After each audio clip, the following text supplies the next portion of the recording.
First of all, our first guest has a bachelor's degree in physical education and health as a PPR certified instructor, and in 2021 was a national two-time champion and a U.S. Open gold medalist in 2019. She owns Empower Pickleball in St. Louis, Missouri, passionate about Olympic lifting, passionate about yoga, passionate about biking, passionate about pizza and ice cream, and has a golden retriever named Finley. Please welcome KaSandra Gehrke.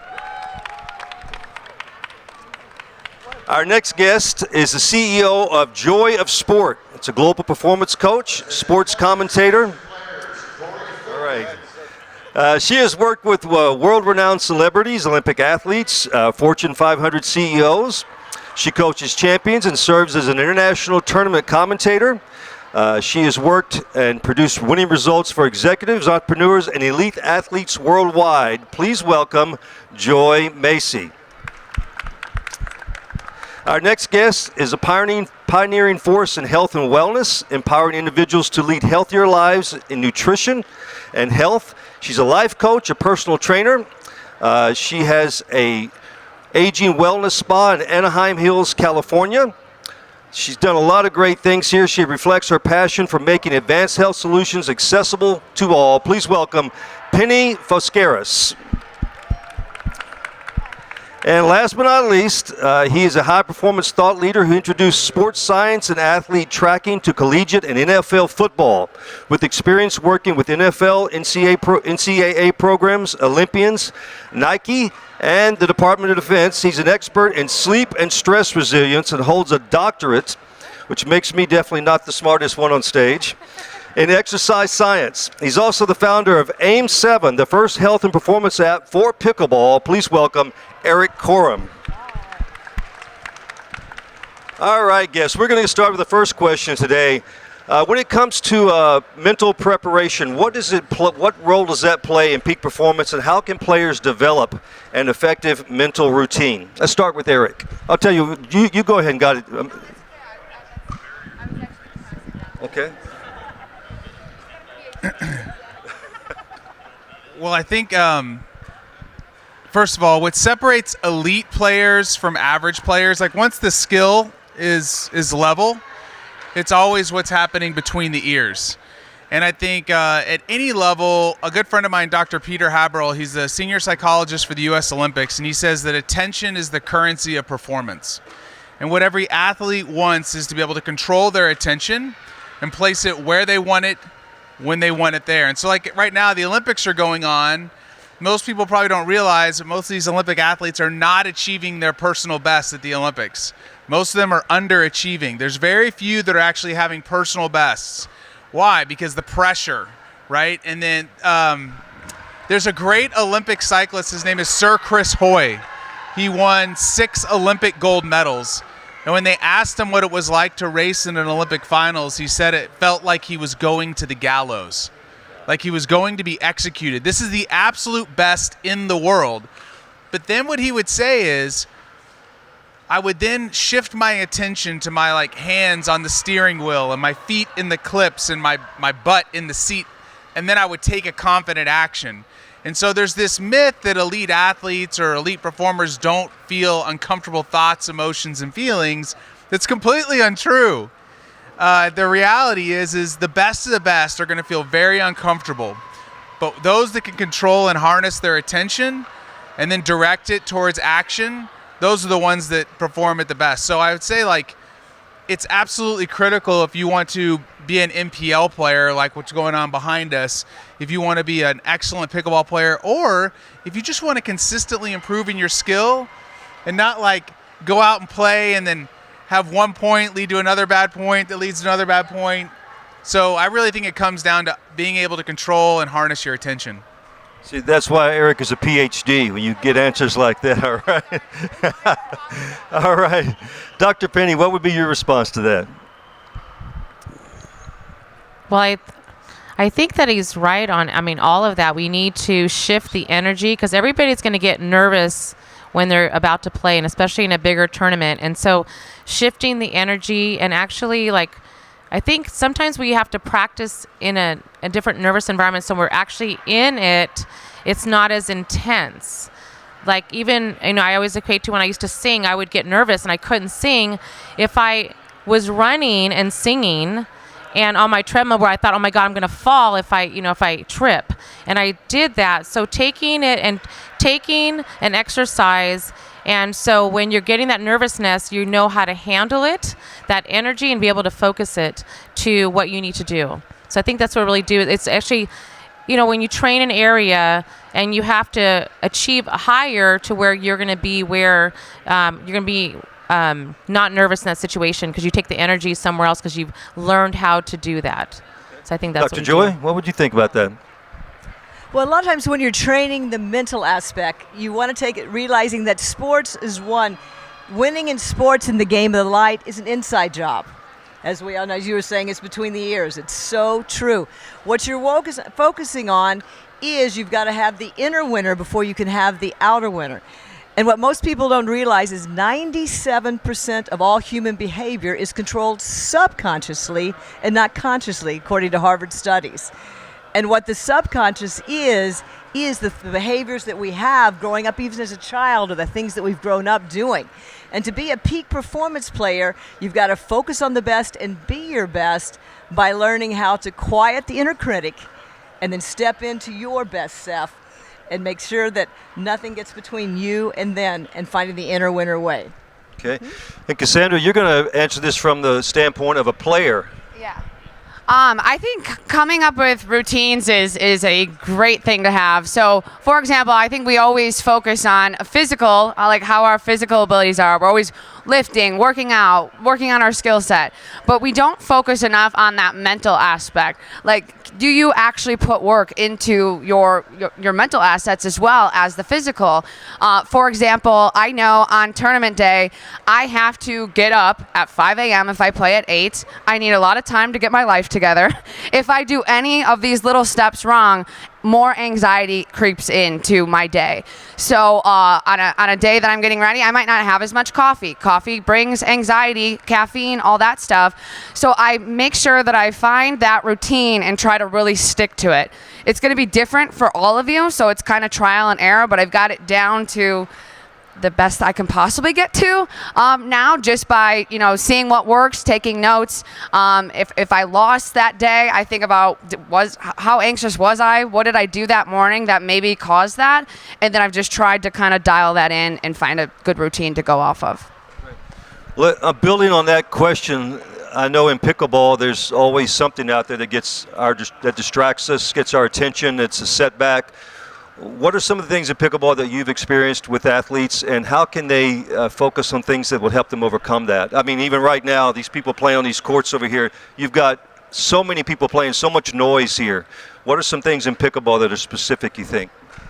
I think breathing is weird as that sounds. Just there's a lot of times where I'll take a timeout. I don't necessarily say anything, but I go to the back and just like take some big breaths. That's it. I come back and I feel like 10 times better. So just kind of recognizing when you're getting to that space and trying to see, is there something I can do to just calm down a little bit? Take some time, take some breaths, and yeah, that's what I do. So I think what I usually recommend is, if you are, whatever it is that you can get your mind, whether it's breathing or a meditation, but sometimes you need something to anchor it with. So whether it's pinching your fingers together or having something on a band or something. And so then you're like, okay, that's right. I can remember to snap that band or put my fingers together to get to that point. And because sometimes there's too much going on and you're trying to focus, so you're like, okay, that's right. When I do this and I do it, now I can actually focus and close my eyes. But I think really pulling back and taking that moment to get back into why I'm here and block everyone out. Good. Yes, just as KaSandra was saying, I have a little philosophy on that. How many of you guys have seen in the movie Eat, Pray, Love with Julia Roberts? So it's like 3 different things. I like to think smile, breathe, and move. Smiling sends positive endorphins into the brain. It is a fun way. And it projects a confidence that you have on the court. Number 2, breathe. As KaSandra was saying, the length of your breath is directly related to your state of mind. You take a nice deep breath, And exhale out, you've got confidence. If you hyperventilate and short breaths, that's when you have the fear mode take in. The second thing is move. You'll see a lot of good players. You'll see someone like Annalie Waters. When she's nervous, she's bouncing on both feet. That gets the nervous thing, gets that jolt out. So smile, breathe, and move. So if that's the case, is James Ignatowicz really, really nervous? Because he does it real lot. Exactly. Yeah. Yes, exactly. All right, Erik. There's an acronym a sequence of actions you can take. I can't take credit for this. Dr. Alex Arbach's the one that came up with it. It's release, reset, refocus. Where like if something bad happens, you release it. So sometimes that's like people take a paddle and they slap themselves, or you can say something, but you want to do some verbal or mental cue to just like let it go. Reset. That could be, there's no right or wrong with this. It could be counting to 5. It could be a quick deep breath. Zane likes to walk to the back of the court and touch the wall. And then refocus is what's important now, and then shift your focus to typically an external or internal cue. Like maybe it's my opponent where they're setting up. Maybe it's I'm getting ready to serve, but it's release, reset, refocus. And that kind of goes across all sports.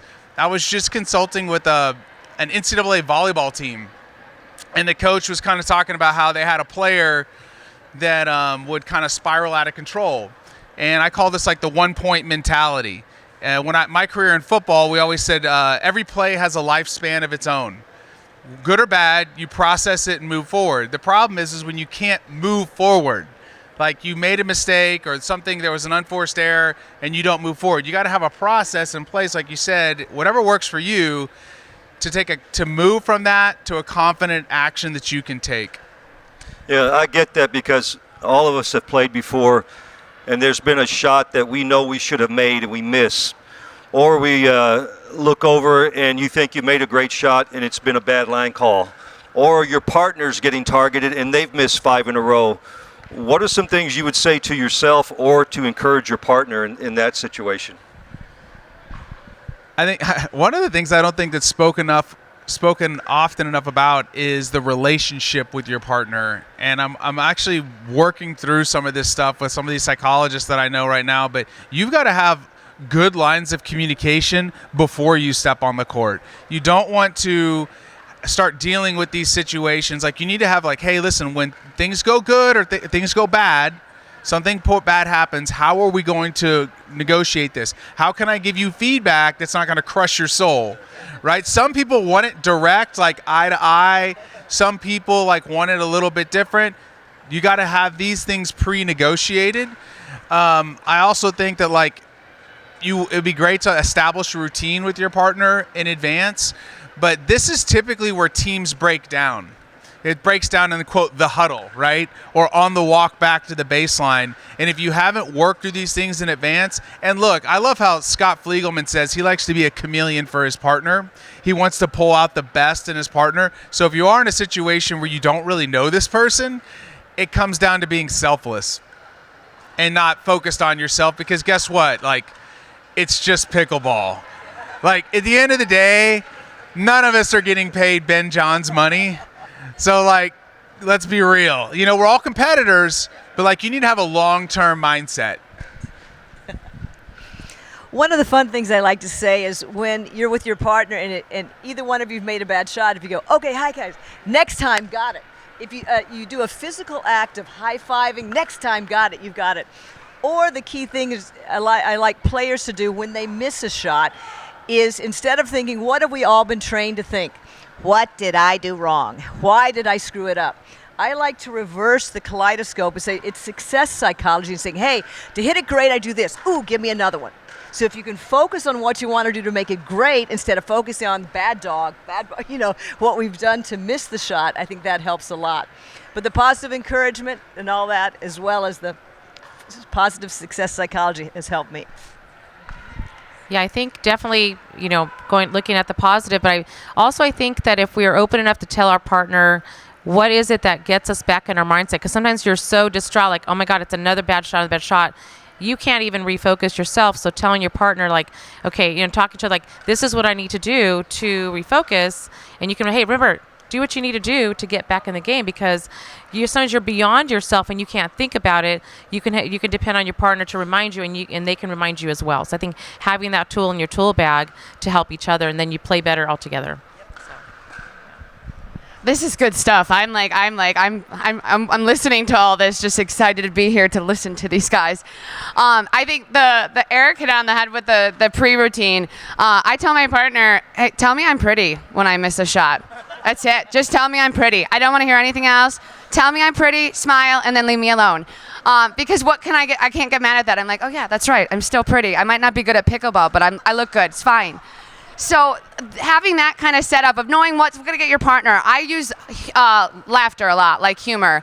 So I'm always trying to pump my partner up. Like, they're like, oh my God, that sucks. I'm like, that's not the worst shot I've ever seen you hit. You got to know what gets them. So I think that's such a good point. But humor is what I use a lot with that. And I think that goes a long way. So. Yeah, KaSandra, I get that, but I'll be honest. If my partner tells me I'm pretty, I'm not playing with him anymore. I'm just not doing that, all right? Some of you grew up here like athletes like I did. I had coaches call my mother names, so I was used to that. But I noticed in pickleball, a lot of people are playing this sport, and this is the only sport they've ever played in their life. Right. So you have to ask yourself sometimes, are they able to take the things that I would say to myself, and it wouldn't bother me. Now, I want to ask you this as a player. How lenient are you with your partner to say, get your head out of your butt, or tell me I'm pretty? Is it my significant other, or is it someone else? Just someone you're playing with. Okay. Because there's a difference there. Yeah, definitely. There's definitely a difference. I like the kind of sandwich effect where you kind of say, hey, I really like what you were trying there. I could see that. But if we did X, Y, and Z, this could be better. But you're doing a great job. So it's positive. The thing that you're trying to fix, not necessarily negative, and then another positive after. And I feel like that helps. And I include myself a lot, even if I'm not the one making the error. So I'm like, man, we're just not getting that right now. Let's try to change it up, because when we do this, even if it's not me doing it, that kind of includes it. So I'm not like, hey, you, quit sucking, or hey, you, stop missing that ball. So including yourself, like the selfless part, I think is a great tool to use. Okay. Let's talk a little bit about visualization, because I know that's important in sports. How important do you think that is in the sport of pickleball, and what are some techniques people can use in visualization to help them with their game? Anybody can start on this. It's got a good thought. Give it to the doctor. So visualization is essentially like you can create scenarios. Like, you can close your eyes and you can visualize every detail about what's about to happen on the court. You can also use visualization to improve skill acquisition, or how quickly you learn. So there's really good research that's showing if you want to improve a skill, let's say it's your forehand drive, then you could spend 20 to 30 second bouts a day visualizing the details of that technique, and you can actually speed up skill acquisition. Because I think I mentioned this over on the court the other day, people talk about muscle memory. Well, that doesn't exist. Your muscles don't have memory. Your muscles are just a dumb piece of meat. It's your nervous system, your brain, and your spinal cord, which is actually where memories are stored, and then you have reflex arcs. The point is if you're visualizing something, you're activating the central nervous system, and you're improving your skill.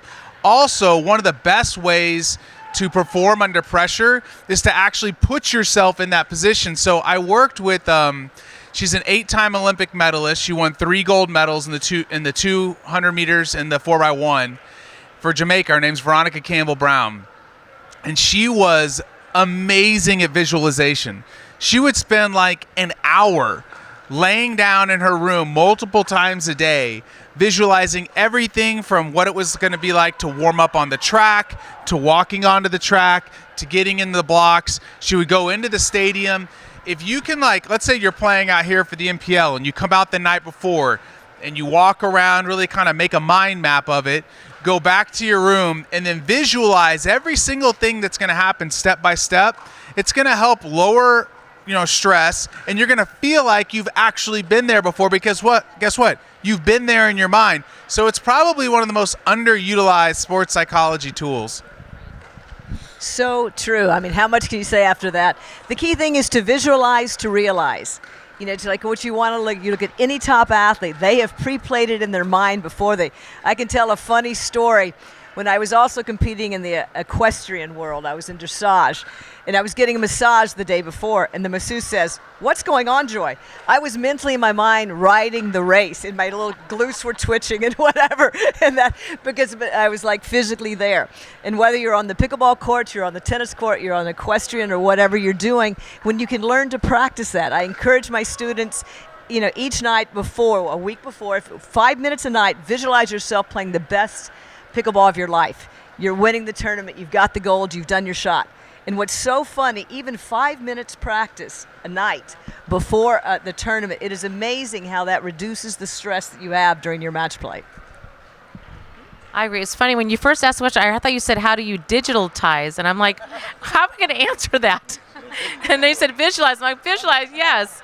Oh my gosh, do it all the time. Yeah, I think I love the fact walking the court, going where you need to be, everything being in there, and actually like when you know that there's certain things that you have a hard time with, really taking a little bit extra effort in visualizing the technique that you learned how to improve that certain part, and then bring it in together, and then step by step, and again doing the whole visualization in your mind of the whole game of you winning, from the way that you're going to step, the way your partner's going to be, and just it really helps so much to visualize it, and really doing it every day, even for 5 minutes, and not just the night before the game. It's kind of like when you're cramming for the test, you cannot do well in the test when you think you're going to remember everything, but doing it every day and you're like, I've got this because I know I accomplished it and I'm going to do it again. And that's in your mind, you've already done it. And so you can see it over and over again.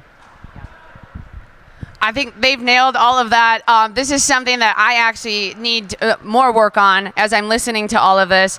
I mean, if I could just add in 5 minutes a day, I think that's the big thing. When you're adding new things, we tend to want to overload ourselves. We want to do all the things, do all the mindset mastery items that we're learning about, when really, 5 minutes, that's it. If you can consistently do it every single day, that's something that's manageable. Sometimes we try to take on too much. We want to do 3 hours of drilling every day or this or that. And then we get upset with ourselves when that doesn't happen. Well, yeah, your life's busy, but if you can just take 5 minutes, that's it, every single day, you're going to see big improvements. So during those 5 minutes, are you thinking about pickleball, or are you just trying to tell yourself you're pretty, which is a... It's a mix of both. It's a mix of both. All right. Well, let's talk about a thing called self-talk, and my wife is right here. She'll tell you, we have in our neighborhood, people, you play with different people, you always hear them saying things to themselves. We have one lady that doesn't just have self-talk. She has a full-blown conversation after every point at the baseline. You can hear it. So how much is too much and how much is good, and is it even necessary?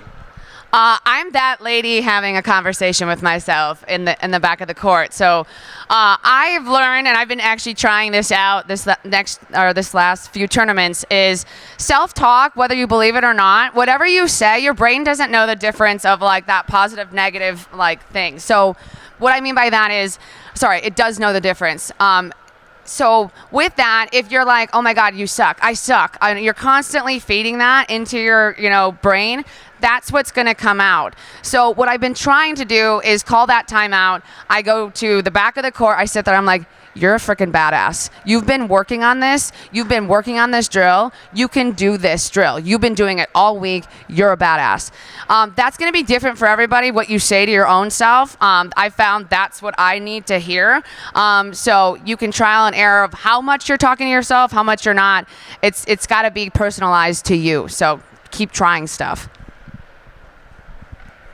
Yeah, I don't think there's too much or too little what works for you, but it's really whether it's you hearing your coach, like because you're practicing and your coach is like, okay, do this, and you're like, okay, I got to do this, and I'm like, I'm doing this. You're either can visualize and have it, but vocalize you how you like to say it when you're practicing or your coach, your mind still sees it. Like when I'm doing something, I'm like, one more, yes, you got this, right? You can do this, and I can see it. And in whatever, with any sport, even if you're lifting weight, when you're doing something, and you hear that, it can push you to the next level, as opposed to, again, negative talk. Well, we're definitely taking the next. And if you find yourself saying, oh God, I suck right now. I'm like, no, I don't suck right now. I'm badass, just like you said, and I'm going to accomplish this easily, and it comes easily to me.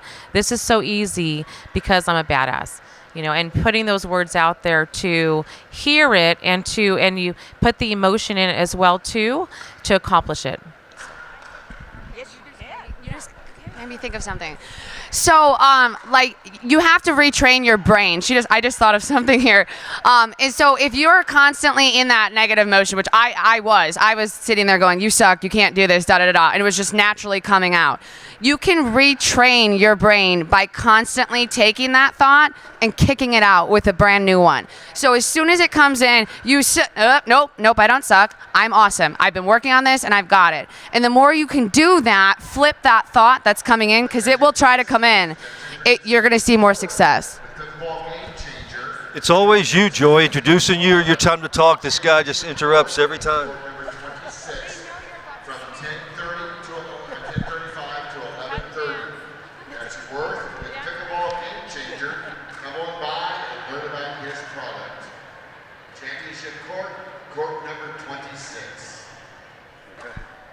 All right, gang, now I get to talk. Yay! No, okay. The fun thing is, when you talk about self-talk itself, what type of self-talk do you have?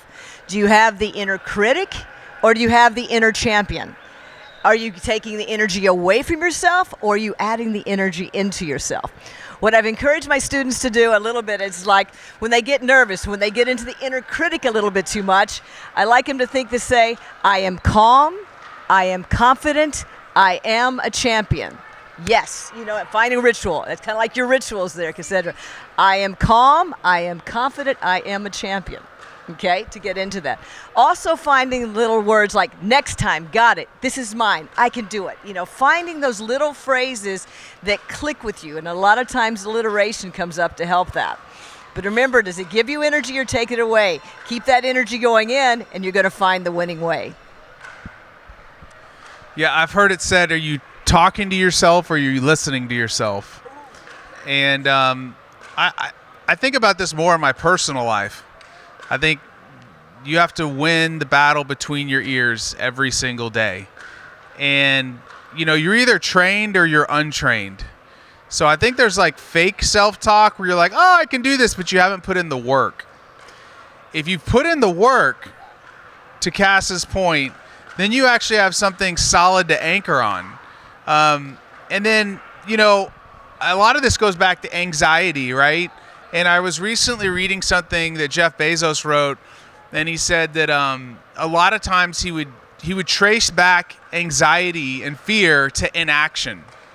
Meaning he was anxious about something, and then he realized, I haven't actually done anything about this. And then as soon as he would send that first email, make the first phone calls. And so I think this is something, there's a great thing about sports is it bleeds over into your personal life. If you find yourself in this negative thought loop, start talking to yourself and then actually do something about it. Because you can talk yourself silly, but you actually have to take a confident step to start moving in the right direction. In my neighborhood, we have 18 courts, and we can have a competitive court, a group of guys playing, and right next to us is a group of ladies. I call them the hit and gigglers.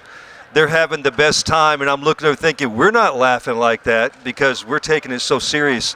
So where do you balance in this sport? Like you said, it is a game. We're not Ben Johns making a living. Most of us aren't doing that in this game.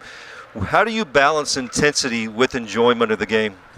Yeah, I think you have to enjoy the process. And, look, I think everybody on this stage and probably all out here that are playing are competitors. So you start playing pickleball and you're like, oh, this is fun. I'm dinking it around. Next thing you're like, I want to win, right? And you have to fall in love with the process. You really do. And you have to enjoy the people you're doing it with. If you don't enjoy the people you're doing it with, like I'm sure like you guys walk off the court, like, man, I've been around some ladies that like rip my throat out, right? Like they're like it either way, but like it's really nice when you can step on the court with friends or people that you're going against. You can have really healthy competition, and then you can like shake hands and walk off. And I would say, you know, being new to pickleball since really launching Game 7 in March, I've been able to travel like literally all over the country and meet people that are so kind and so welcoming and unbelievable competitors. People that like welcome me into their homes, like total stranger, like stay with us. And I think that that's the unique thing about this game, is that it's a very welcoming community. And so you got to check yourself. If you're being a total rear end, then like maybe you need to fix yourself. And also, if somebody's being a rear end on the court, maybe you have a kind conversation with them. You know what I'm saying? Like, hey, you know, you got to level set. If we're at the rec and we're playing 3-0 pickleball, like that's one thing. If you're out here, like go watch these MPL players. Like I've been to probably 3 of their events. I haven't seen any craziness.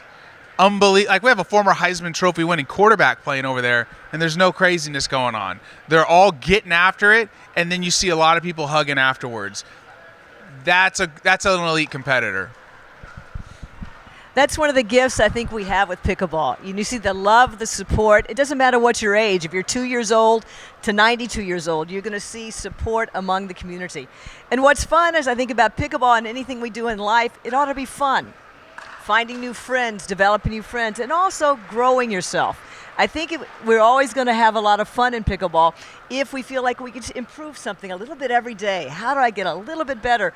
Or how can I encourage someone else so that they get better? You know, finding ways, when we walk onto the pickleball court, how do we raise the bar, not only for ourselves, but everybody that's playing with us? So the question is about balancing. Is that where we're on now? Yeah. Sorry, How do you balance competitive so much going intensity on. with enjoyment? Yeah. No, I'm not. I just think that again, you know, being fierce on the court, but not being mean. Again, calling people out in a nice way to say, look, you know, we're here. This person's just learning, or even maybe taking the person aside that was really sucky and helping them with that game, right? And we're saying, hey, maybe we can help this person afterwards. Just show them a couple tips and just get them. And then that way, I think you look at it as from the uplifting, like you said. They're going to uplift this person as opposed to, boy, we're going to really hammer them and we're going to get them. And just taking it and really changing it to help them. And just look at it as maybe this game is not going to be competitive. It's going to be more of a learning process for this person. And I think that might be a kinder way for some people to, because then the people get turned off from the sport too. If we're like, oh my God, everybody's so vicious and mean. And I was trying to get people say, I heard they're so nice and people want to help you. And they just wanted to, you know, I'm going to hit it to her, and then, you know, the game's over, and then nobody had fun. So I try to tell people, like, don't forget where you came from, right? I started as like a 3-0 player, and I remember I was trying to get games, right? No one wants to play with me. I'm a 3-0. I can barely, you know, hit the ball over the net half the time.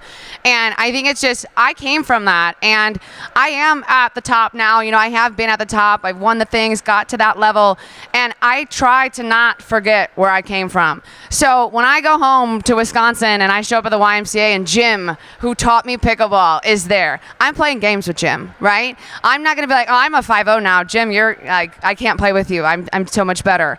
That's where I came from. Jim helped me get to where I'm going. I don't want to forget about that. So I think that's a good reminder, you know, just to keep in thoughts.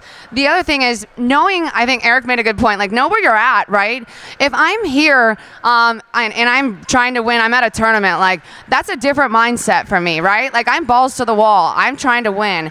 But if I'm showing up to the local rec center, you know, trying to play some games, that's where I'm going to have some fun. I know where I'm at. I know that maybe not everybody is at my level. So I could sit there and, you know, have a pity party like, no one's hitting the ball to me. This is happening, da-da-da-da-da. but I know what I'm going into. And if you can set your mindset up for that, you can have so much more fun. But if you're constantly worrying about, oh, this is happening, they're not hitting me the ball, or they're not as good as me, or whatever that might be, you get to create your own fun. You get to create what is happening. And so I think just being mindful of that is going to help you have a better time and have everybody else around you have a better time. Yeah, and this is something, maybe it's just me, so you can just do a yes or no on this, but when I travel to different places and play pickleball, people are so accommodating, they're so friendly. But somebody asked a question on a Facebook forum, that person needs therapy because people attack them. I don't understand it. What do you think that is, that people are so nice in person, but on Facebook, on the forums, someone can ask a simple question, or don't use the word racket, because they will crucify you on there. My Facebook is unfortunately blown up with some of those comments all the time where, like, I'm thinking about my camps. A lot of times people just stop by and comment, that's way too much. I'm like, okay, do we need to write that on there, right? Like, I get to choose how I want to react to that.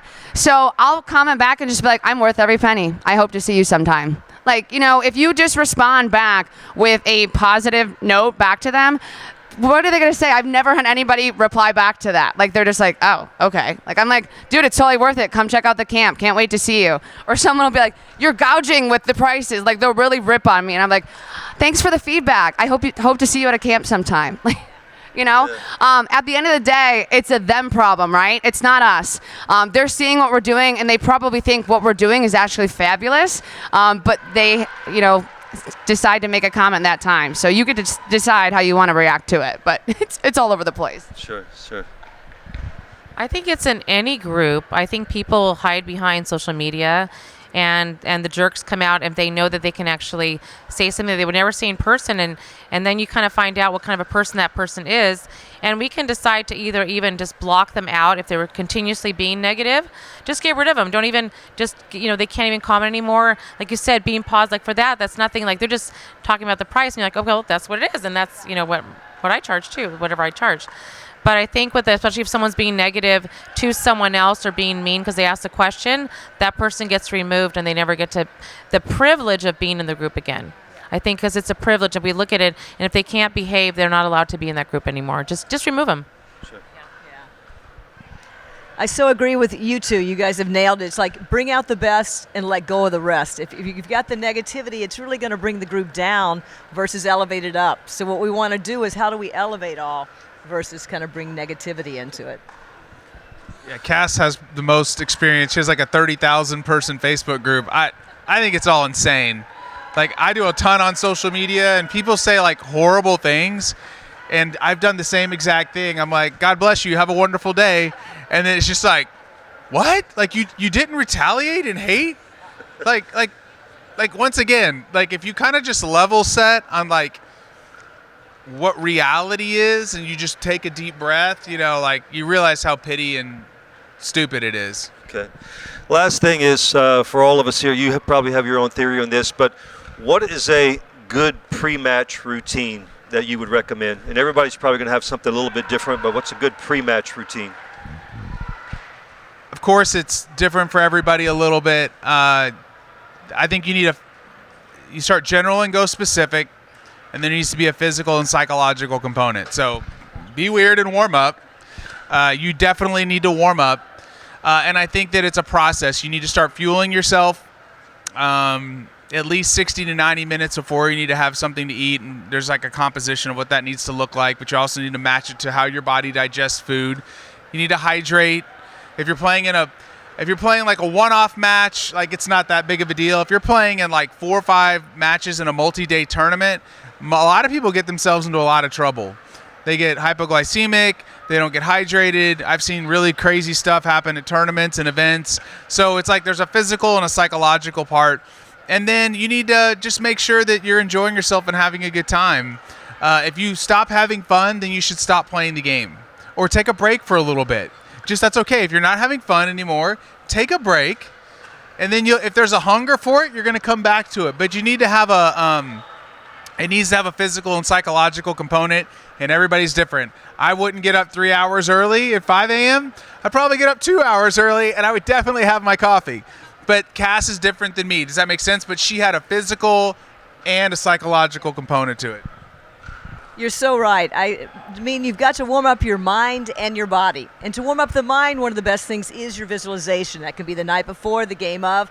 I've got this, I've got that. I'm playing so-and-so. Here's what I'm doing. Here's the game plan. And a lot of times is movement. One of the simplest things that most players do is they'll go and they'll sit and then they'll go play. And that's they're stiff, their body. I say, guys, get a jump rope in your thing and sit there and do jump ropes, or just start moving, because physiology controls your psychology, and that's where you get your mindset. But a lot of times, the next time, just get a game plan, know what you want to do, and get you to your end results. Yeah, I think all of those are great. And to add, I think really we need to also look at the nutrition part of it, even the days before. Because if you're empty in the tank and you're empty in your mind, you really need to have something to feed you. And during the day, like whether it's if you're going to have time between to eat food, or whether it's maybe some packets of some kind of electrolytes or calories to keep you going, because you're burning so many calories. And then just preparing ahead of time with the mind, but also thinking about how your day is going to go with your food, with your electrolytes, are you in an outside environment? Are you inside? All of those things, because if you don't pre-plan everything, including the food and the mind and putting the physical work in, you're not going to last for the tournament. And I had a friend, the tournament was maybe about half an hour from my clinic, and I was like, come in, use the red light bed. Come in, use the infrared saunas in between. He's like, no, I'm fine. And on the third day, he told his partner, I'm done. So no matter what he prepared with his mind, with everything, if you're not preparing in between how to take care of yourself, you're not even going to make it to the end. So I think pre-planning with the mind, with the body, and getting everything together in check, so you're ready and you're complete for that whole time, and you make it, and then you enjoy the time instead of suffering. Like, he literally came in 2 days later after it was done. He goes, I was a complete mess, and I let my partner down, and he was, because he thought I could do it because I'm this tough guy, and he couldn't even sustain the tournament. So. I think as our sport starts to grow into a true athletic sport, we're starting to realize, like, hey, we should warm up. Hey, maybe we should drink some electrolytes the week before instead of pumping them in the day. So I love that we're starting to transition to that. Unfortunately, we missed it, with pickleball being so fun all the time. Sometimes we don't treat it as a true sport. Like, be an athlete in doing all this stuff. So, pumping electrolytes the entire week before if you're going to an event, because how many times I run into people and they're like, yeah, well, I just started putting them in my drink this morning, and I don't know why I'm like out of gas. And I'm like, that's not going to work. They, once they're out, they're out. And so prepping like the entire week before. When it comes to the morning of, I like that physical and mental aspect of, there's podcasts out there, or there's ebooks that you can actually like just listen to. So I'll pop that in my earbud, and as I'm running around the hotel getting ready in the morning, I've got positive thoughts shooting into my brain, because I don't want anybody coming in here. You would scare yourself with some of my thoughts that I have when it comes to anxiety. And so if I can have something else pumping in there so I don't have to listen to my own thoughts sometimes, I think that's super helpful. We appreciate you guys attending today. Let's say a special thank you to our panelists here.